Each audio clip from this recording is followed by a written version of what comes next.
Boa tarde, vamos lá, aula 31, primeira aula da semana. Lembrando que amanhã, terça-feira, dia 15, vou estar postando aí uma avaliação aqui no Google Sala de Aula, aqui na plataforma. Essa avaliação vai ficar disponível até sexta-feira, 13h. Na sexta-feira, 13h, encerra e aí não abre mais de forma alguma, não tem como, porque na própria sexta-feira eu vou colocar a correção, tá? Para vocês verem o que vocês colocaram, se está certo ou não. Vou mandar as notas para vocês, tudo bonitinho, mas colocarei um vídeo explicando cada uma das respostas, tá bom? São poucas aulas dessa avaliação. Se eu não me engano, da aula 21 até 31, tá? Acho que é isso, certo? Até a aula de hoje, entra. Tá? O que nós falaremos hoje? Aula 31, falaremos sobre a República de Espadas, tá? República de Espadas é um nome bonito, agora o que isso significa? Em 1889, falamos na aula anterior, foi feita a proclamação da República aqui no Brasil. O Brasil deixa de ser império, o imperador Dom Pedro II sai do Brasil, é expulso do Brasil, tá? E aí é proclamada a República, tá? Para muitos historiadores, inclusive para mim, eu acho que com um atraso aí de quase 100 anos, né? Se você imaginar que quando o Brasil se tornou uma república, os Estados Unidos já era república há quase 115 anos. Então acho que o império no Brasil ele causou uma série de atrasos e de conflitos internos que impediram o crescimento, impediram o desenvolvimento amplo do país. Então, eu sou um dos que acredita que a República Brasileira ela acontece muito tarde, tá? Foi o último dos países da América a se tornar república, tá bom? E o que vai acontecer? Quando acontece a República, que muita gente chama de golpe de Estado, tá? Também tem isso, tá? Muita gente acha que porque como foi o Exército, não foi um movimento popular, foi um movimento encabeçado pelo Exército, havia participação, havia um pedido popular, não popular das classes mais baixas, mas das classes mais altas. Se tinha questão da igreja, com o exército, tudo aquilo com os fazendeiros, a gente já falou disso, né, na última aula. Ela vai ser feita pelo Marechal Deodoro da Fonseca, que é o líder do exército brasileiro, né? Então ele tira a força Dom Pedro e assume ele o lugar, tá? E aí para muita gente isso configura um golpe de Estado, e é bem discutível essa questão. Tá? É bem discutível. Mas, dando sequência, deixando isso um pouco de lado. Deodoro da Fonseca assume em 1889, interinamente, até que se possam fazer eleições. E aí ele vai assumir como presidente eleito do país em 1890. Tá? Fazem 130 anos, vão fazer agora. Fizeram, né, no ano passado, 130 anos. Que o Brasil vira república com o presidente eleito de modo indireto, ou seja, ele não vota, não é o povo que vota, vão ser políticos que vão votar e escolher. E ele assume como presidente, vai promulgar a primeira Constituição brasileira, uma Constituição que finalmente vai transformar o Brasil numa federação, né? Você vai ter a divisão estadual com poderes políticos, que é o que permanece até hoje. Quem ainda não entendeu o que é isso, você tem lugares no mundo, principalmente países menores, que você tem uma lei federal que é ampla, que vale para todos os lugares e sobre todos os assuntos, tá? E aí cada região vai ter um alcance muito pequeno para tomar decisões próprias. No caso do Brasil, o Brasil é um país gigantesco. O Brasil em tamanho ele é enorme.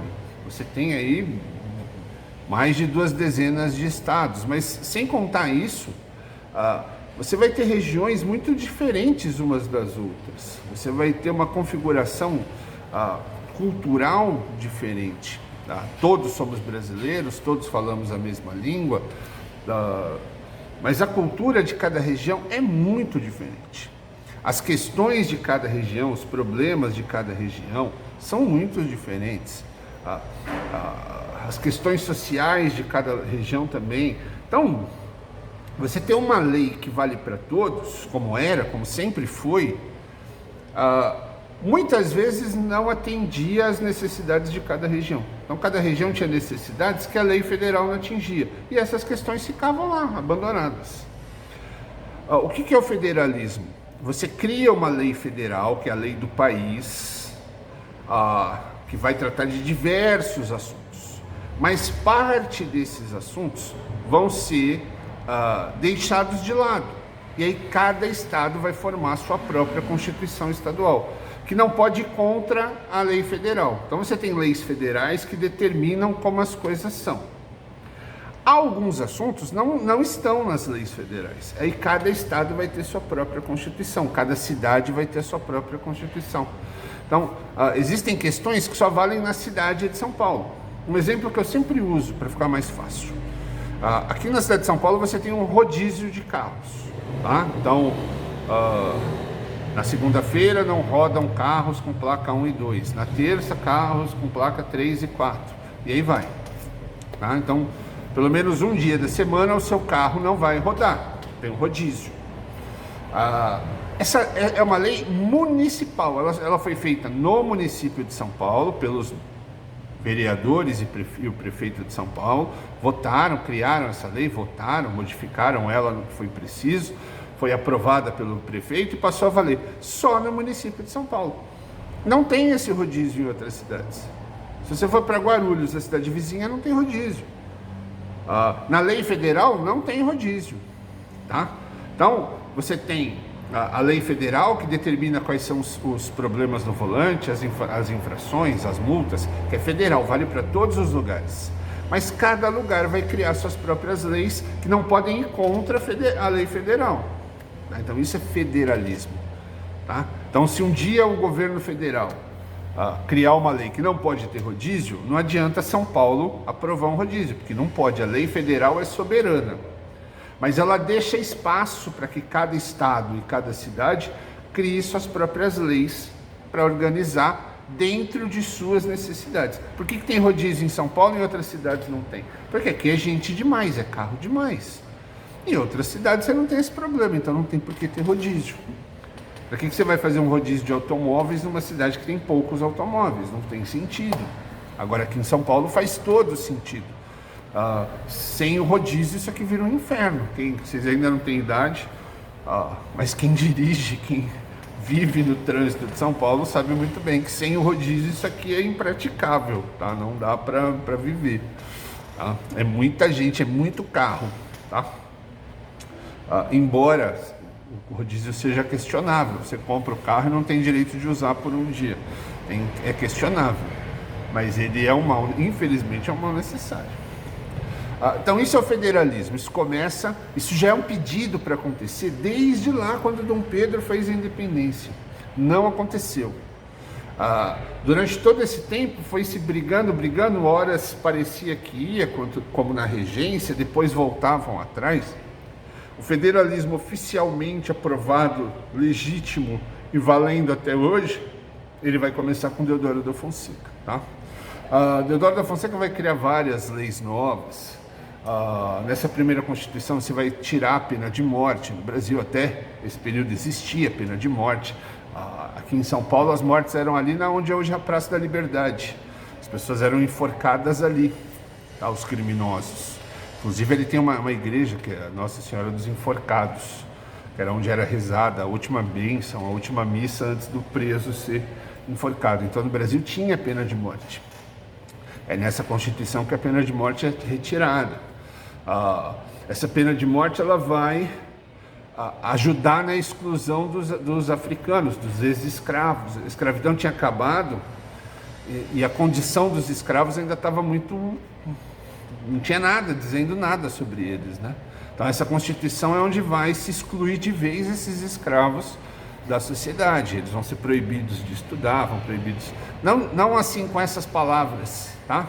Inclusive, é a falta dessas palavras que vai dar no Brasil uma falsa ideia de que não tem racismo. Como nunca houve uma lei dizendo negro não pode estudar, muita gente, não faço parte dessas pessoas mesmo, vai dizer que não existe racismo, tá? Pelo contrário, você criou leis piores ainda, porque impediram o negro de estudar, de trabalhar, de ter posses, sem dizer que era por causa que ele era negro. Mais ou menos assim, essa Constituição ela previa que no Brasil só poderiam estudar, ser alfabetizados, aqueles cujo pai é alfabetizado. Quem tinha pais alfabetizados? Os brancos. Só os brancos podiam frequentar a escola, os negros eram escravos. Então, acabou a escravidão. Meu pai era escravo, ele não estudou, ele não é alfabetizado. Se ele não é alfabetizado, eu também não posso. O meu filho também não poderá, porque como eu não vou poder estudar, eu também não vou ser alfabetizado, meu filho também não vai ser. Então você cria leis que tiram os direitos dos negros, mesmo sem falar que é porque ele é negro. Tá? O que é mais cruel ainda, porque dá uma... Olha o sinal que eu amo. 2 horas de sinal, hein?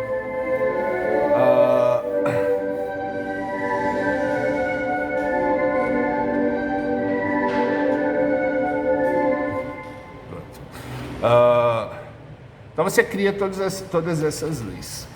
Você vai criar uma atmosfera política, ações políticas, econômicas terríveis que vão fazer a inflação aumentar muito.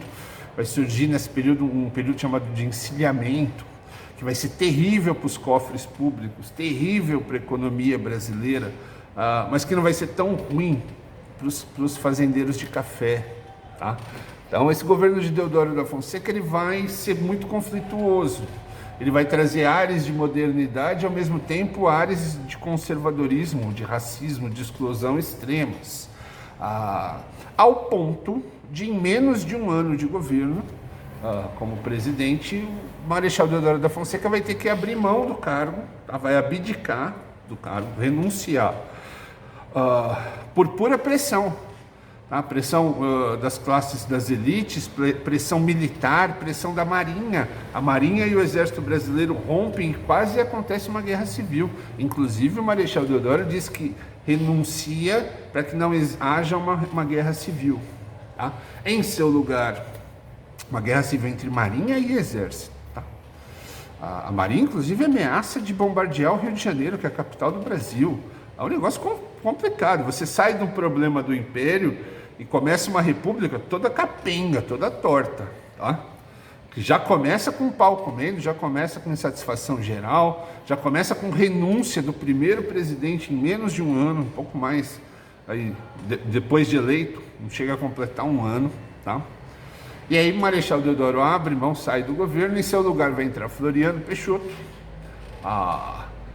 que vai continuar o conflito vai continuar existindo, o conflito entre Marinha e Exército. No Rio Grande do Sul vai ter um conflito enorme entre parte dos gaúchos acompanhando um coronel, outros acompanhando outros. O governo federal vai se alinhar a um grupo, a Marinha vai se alinhar a outro. Você vai ter uma guerra, que é basicamente uma guerra entre Exército e Marinha, apoiando outros grupos. Uma guerra terrível, que no final o governo acaba ganhando, mas a um custo de vidas e de dinheiro gigante. A destruição de boa parte da própria frota brasileira. Então, brasileiros destruindo a frota da Marinha brasileira. É um conflito confuso. Mas é um momento extremamente confuso, um momento péssimo para a economia, para tudo. Nesse momento, a única coisa que vai prosperar no Brasil é a cidade de São Paulo. A cidade de São Paulo ela vai ficar alheia a essa confusão e vai prosperar muito com o dinheiro do café, que continua bombando, e também com a industrialização, que começa na cidade de São Paulo e que vai ganhando contornos cada vez maiores. A cidade de São Paulo essa está crescendo, está bombando. O resto do Brasil entra num conflito terrível. Essa baixa econômica que o dinheiro brasileiro desvaloriza, você teve 90% de inflação ao mês. 90% de inflação ao mês, para vocês entenderem, vocês nunca viveram na inflação, eu vivi. Não 90, mas era uma inflação alta, quando eu era da idade de vocês. 90% de inflação quer dizer o seguinte: hoje você vai com uma moeda de R$1 na doceria ali, na Bomboniere, e compra lá um doce de R$1, um doce de leite. Você dá R$1 e pega um doce de leite. A inflação de 90% quer dizer que no último dia do mês, no primeiro dia você foi lá com uma moeda de R$1 e comprou um doce de leite. Uma inflação de 90% ao mês quer dizer que no último dia do mês, você vai chegar lá com R$1 e não compra o doce. Você precisa de R$1,80 para comprar aquele mesmo doce. Entenderam? Você teve um aumento de 90% no valor do doce. A gente está falando de um negócio de R$1. Aumentou 80 centavos, professor. É pouco. Agora, tu imagina a conta de luz, que é 100 e vai para 180. Tu imagina a prestação do carro, que é 1.000 e vai para 1.800. Você imagina a sua consulta no médico, que era R$150 e vai para quase 300. Então, isso não é de um ano, em um mês. Então a pessoa recebe no dia primeiro, ela vai fazer compra, ela compra lá uma quantidade de coisas. Se ela demorar 10 dias para ir no mercado, ela vai comprar menos. Com o mesmo dinheiro, ela vai comprar muito menos. Se ela demorar um mês, ela não compra nem metade. Então a inflação é terrível, terrível, tá? Nós voltamos agora a conviver com ela. A inflação está dando as caras de novo. Não nesse nível, mas está dando as caras. Esperamos que não volte. Na minha época a inflação chegava a 30%, 40% e era terrível, terrível, tá?